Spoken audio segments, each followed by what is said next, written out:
ak le ministère de la justice li tax ñu koy wax mooy Youssou Mbow bi muy départ waxam dafa wax ne affaire c'est une question d'homme te bu ñu fexe woon ba am ay magistrats yoo xam ne parquet bi amul benn nu ñu koy waxee sax le ministre de la justice amul benn autorité ci ñoom xëy na dina gën a yombal mbir yi. là dindi nañ CREI yi teg le PFJ. mais li nga xam ne ñii expliqué nañ ko mooy ba léegi le ministre de la justice mooy patron wu procureur ba nga xam ne moo fa nar a nekk. et que ce procureur là moom moo yor les dossiers bu mu ci joxul un juge d'instruction le juge d'instruction mënu ko instruire est-ce que dans ces conditions là mën nañu espérer une indépendance de ci pool bi nii. non absolument pas. xam nga man c'est ça la question en fait. nee naa la pour man déjà pool boobu gisuma pertinence am puisque li mu mën a toppee nit ñi ñëpp am na déjà. arsenal boo xamante ni existé na Sénégal bu ko mën a def poursuite yooyu xam nga sànq ñu ngi expliquer ba ne comment dire c'est presque parquet financier bu Paris la ñu jël plaqué ko fii mais parquet financier bu Paris day def ay dossiers yoo xamante ni politique la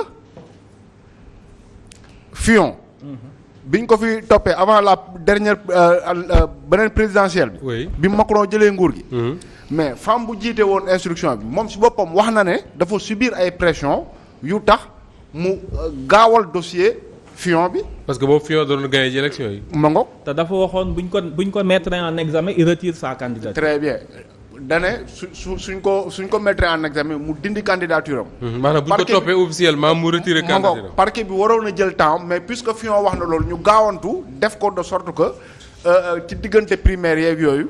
dossier ba féete na boor pour moom mu bañ a. bokk présenté wu. bu mu respecté wulee loolu il a vu que français yu bëri mere nañ ko ci loolu ba sanctionné ko. mais beneen dossier boo xamante ni ça nous concerne directement. mooy bu Lamine Diack parquet financier bu Paris moo ko topp te dossier boobu tamit c'est politique donc bu nekkee ne ci moom lañ ko copier moom xamal ne comme li nga wax sànq. procureur bi dañ koy wax toppal Youssou non Youssou moom bu ko topp sax taxawul a nekk léegi ñu nag moom presque ñoo far bu ko topp mais Amadou Ba mais topp ko c'est comme ça que ça se passe. maintenant xam nga kii Amadou Ba foofu moom d'accord ma ci ak moom. puisque quelque part man gëwuma ne le président Macky Sall dafa ressusciter CREI yi pour empêcher en 2012 pour empêcher Karim Wade mu nekk candidat en 2017 xaw ma 2019 je ne le crois pas au contraire CREI yi moo tax moo solol mbubu présidentiable à Karim Wade. CREI c'est ça la vérité la preuve mooy que biñ ne à 48 heures du verdict de la CREI yi ci la waa PDS daje fii def ko seen candidat bi ñu ne gannaaw suba le comment dire. le CREI di joxe verdigam. ci la ñu daje fii def ko candidat depuis boobu la ñuy toppee Karim Wade la ñuy woowee Karim Wade. candidat ba léegi. donc CREI yi moo replacé waat Karim Wade dans le jeu politique puisque en 2012 bi fi papam di nekk. mais élection yi fi Karim Wade mujjee def dañ koo dóor ba dóor ko ci bureau de vote am. point E. au point E donc. pour man que cela n'empêche pas que mu nekk présidentiable aussi moom Birame. présidentiable du ku ñu dóor ci bureau de vote rek ne ko présidentiable. da nga gis ku ñu dóor ci bureau de vote am mu présidentiable exemple. bariwul de. présidentiable kon foofu lañ koy xoolee ku ñu dóor ci bureau de vote rek mënatoo nekk. non li ñu bëgg a wax mooy avant l'affaire CREI là. Karim Wade bokkul woon ci ñi nga xam dañu doon wax ne ñii mën nañoo nekk président Sénégal ëllëg parce que amul woon popularité bi amul woon je ne sais pas xaw ma la mais doolee tax ñu ko doon woowee ministre du ciel et de la terre doole jooj noonu mu amoon xëy na war na ko mën a permettre mu demander Issa encore une fois avant l'affaire CREI Karim Wade yaakaar mu woon sax mu bokkoon ci ñu naan prétention wu jiite PDS. bi ko CREI woowee ba entendre ko la façon bi ñu ko poursuivre ci la benn sympathie commencé di judd ci moom je crois que loolu lañ bëgg a wax. Khalifa Sall a battu Karim Wade en 2009. Khalifa Sall a battu Karim Wade aux élections locales de Dakar. Exactement. Ah, mais voilà. Et d'ailleurs Youssou ñu bari wax nañ ne si le PDS a perdu Dakar en 2009 c'est parce que dañu teg Pape Diop ci ginnaaw jiital Karim Wade. Moi je pense que si Khalifa Sall a gagné en 2009 c'est parce que Khalifa Sall avait un très bon programme pour les Dakarois en 2009. waaw loolu aussi mën naa nekk. ah non bu fi wax loolu nag. Allez-y. bu fi wax loolu. Khalifa Mame Birame en 2009 si Khalifa Sall a gagné c'est parce qu'il avait une très bonne offre pour les Dakarois. Le débat n'est pas comment Khalifa Sall a gagné en 2009 en tout cas il a gagné. xam nga Khalifa Sall. benn Sénégal moo ko jox mairie. non de toute façon allez-y Mame Birame intéressant ça.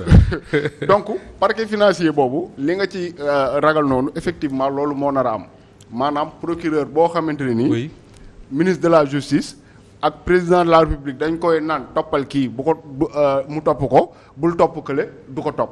mais bu boobaa ban intérêt lay am nga teg cour boo xamante ni da nga ne bu bees la. te rôle am mooy mu topp yenn infraction yi nga xamante ni da nga jàpp ne ay loxo CREI jotu ko woon. bu ban intérêt la am parce que CREI nee naa la procureur Alioune Ndao ci biir procès ci biir audience. la ñu ko ne président de la république dàq na la. oui justement est-ce que l'exemple de procureur Alioune Ndao bi nga xam ne moom wax na ñëpp dégg que ni moom yoroon na liste boo xam ne ku ci nekk préparé woon na bis ba mu la nar a woo ñu arrêté ko ku ko arrêté mooy gouvernement bu Sénégal le ministre de la justice ak le président de la République est-ce que loolu waru woon a inspiré député yi nekkoon assemblée nationale démb pour ñu amender ce texte là demander au moins à ce que li Amadou Ba doon wax le procureur qui sera nommé au PFJ c'est ça non am toute l'indépendance pour faire son travail. mais bien sûr d'autant que waa taxawu ñu ngi fa woon am nañu problème ak justice bii jàpp nañu ne sànq Youssou mu ngi koy préciser que ñi doon toppee ci affaire 1000 milliards ya jusqu'à présent ñu ngi traîner seen dossier DIC alors que Khalifa Sall dañu ne IGE def na rapport am rek Simla Sala ñu woo ko. ñu lem ko yóbbu. donc yooyu noonu boo demee fa ñuy waxtaanee mbiru justice je pense que da nga koy teg sur la table. mais pas que nga ñëw ñu ne dañuy dindi CREI nga jàpp ne puisque CREI kat moo toppoon Karim Wade te Karim Wade il doit revenir dans le jeu politique. léegi nañu dindi CREI sans pour autant teg fi garantie yoo xam ne. non Mame Birame non c'est s'il te plaît non s'il te plaît c'est simpliste li nga wax. non ce n'est pas ça. je pense quand même que ñi nekkoon assemblée nationale sànq Issa wax préciser na ko il y a 123 députés. moom nga wax non 123 députés. ñoo voté oui. ça veut dire que nous on n'est pas dans ces histoires de oui il faut supprimer parce que pour permettre à Karim d'être non quand même Mame Birame quand même nous ne sommes pas dans ce jeu-là li ñu wax c'est très simple dañ ne l'instrumentalisation de la justice quel que soit cour bi ñu utiliser. quel que soit organe bi ñu utiliser dans le cas de Karim Wade CREI la dans le cas de Khalifa Sall au-delà de la justice c'est même un instrument sacré de l'État muy inspection générale d'État moom la ñu utiliser attends rek pour me rétablir les faits pour defloo ko benn rapport boo xam ne que dès le départ ce rapport ne disait même pas qu'il fallait poursuivre mais faisait des recommandations s'il te plaît rek Djibril s'il te plaît mais bul dugg ci loolu s'il vous plaît voilà Khalifa je l'aime beaucoup bul dugg ci loolu Djibril s'il te plaît coupé wu ma la la caisse d'avant tout le monde la moi je parlais à Mame Birame surtout dama ne buñ dee wax daggoo leen benn yoon très bien mais cette fois-ci je le fais comme tout le monde d'accord donc soo jëlee ñun suñuy dénoncer on dénonce l'instrumentalisation ba ci affaire Sonko bi nous on est très cohérent man mënuma fi ñëw toog Moustapha may ñëw di waxaat instrumentalisation de la justice sans que ma répéter man la phrase que je répète partout de A à Z l'affaire Sonko est une instrumentalisation de la justice gis nga c'est ça moom la ñu war a bannir et je le disais dernièrement à une émission ce qu'il faut que waa Bennoo xam ko mooy lan mooy l'instrumentalisation de la justice finit toujours par rattraper ceux qui l'ont instrumentalisé. l'affaire Bourgi wane na ko. finit toujours par rattraper. l'affaire Bourgi wane na ko. On n'a pas voté cette loi parce que on veut que Karim soit candidat ou pas. On a voté cette loi pour permettre à la justice sénégalaise de pouvoir fonctionner d'une manière indépendante. D'accord Youssou may ko léegi mu wax li mu bëgg a wax. très bien xam nga non il y a beaucoup de contradictions ci li muy wax parce que bu ñu nee problème mu justice bi. mooy manque d'indépendance ñu ne ñu ngi voté ab loi bu bees ñoom bu ñu fa nekkee dañoo war a def de sorte que loi boobu di tax cour boobu di juddu. ñu def de sorte que ci cour boobu duñ am possibilité ñuy jox procureur bi directement. ay ordres yu ñuy exécuté. waaw mais pourquoi yow nga def benn fixation ci waa taxawu Sénégal bi ñu fa nekkee mais y avait tout le monde y avait Wallu y avait Pastef. y avait Benno y avait tout le monde. léegi li gën a simple mooy. mais Pastef est là. mais léegi Pastef est là. li gën a simple Mame Birame mooy les 123 députés. s'il vous plaît les 123 députés qui ont voté le texte. pour wax lu gën a simple. les 123 députés qui ont voté le texte ñoom ñoo war a am ce souci là. ça doit pas être le souci des seuls gars de Taxawu. ça doit être le souci des 123 députés. waaw tout à fait xam nga waa PDS moom. dans tous les cas ñoom dañuy kontaan mun nañu faa fecc sax bu ñu déggee ne dañuy supprimer CREI. mais dama ne ñoom puisque ils ont eu des démêlés avec la justice dañoo war a am le souci de l'indépendance de cette justice là. ma ne bu ñuy teg ab cour bu bees. ñoom seen du ma jël waa Pastef du ma jël ñeneen yéen laa jël seen exemple. puisque kon yow justement du yow yaa. 123 députés la waaw xaaral rek. s'il vous plaît or boo jëlee Taxawu ak Benno 103 députés lay nekk de am na ay waa Pastef yu ko voté ah. non il faut faire très attention. non si 123 députés. non loolu du débat bi loolu du débat bi. si waxuma loolu dama ne. kon kay bu leen pointer le doigt.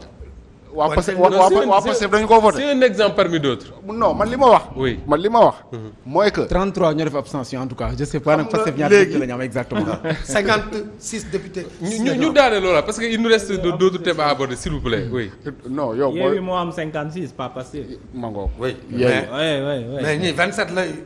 wàllu 27 la am. continuer rek. non wallu non ñii du wallu de ñii Taxawu la. non j'ai dit wàllu 27 la am. boo boolee wàllu. Taxawu 13. waaw donc. Taxawu ñoom 13. ñii ñëpp. 13 dugg nañ ci biir. 13 voilà allez-y Mame Birame. ñi si des dañ def abstention. oui 33. xam nga léegi. Youssou Ndour Youssou dafa joxe exemple lu 1000 milliards yi nga xamante ni jusqu'à présent ñu ngi naan dig manga ca nekkagu ca pare na pareegul. mu parallèlement mu joxe exemple Khalifa Sall ne dossier am dañ koo taxañee. dañ koo taxañ. ma ne ko donc yéen vous avez suffisamment d'expérience pour xam ne justice bu teguwul ci yoon mën na def ay bêtises. ay dégâts oui. léegi bu ñu nee dañuy créer ab cour bu bees mais ñoom plus que quiconque dañoo war a comment dire. xar seen tànk tubéy. xar seen tànk tubéy très bien pour que cour boobu ñuy créer bañ a am li fi amoon. bañ a am doole ju beneen cour amoon ci kaw Khalifa Sall. mais ma ngo mais non seulement ça sax mais ñu def de sorte que. cour boobu du nekk cour boo xamante ni mais.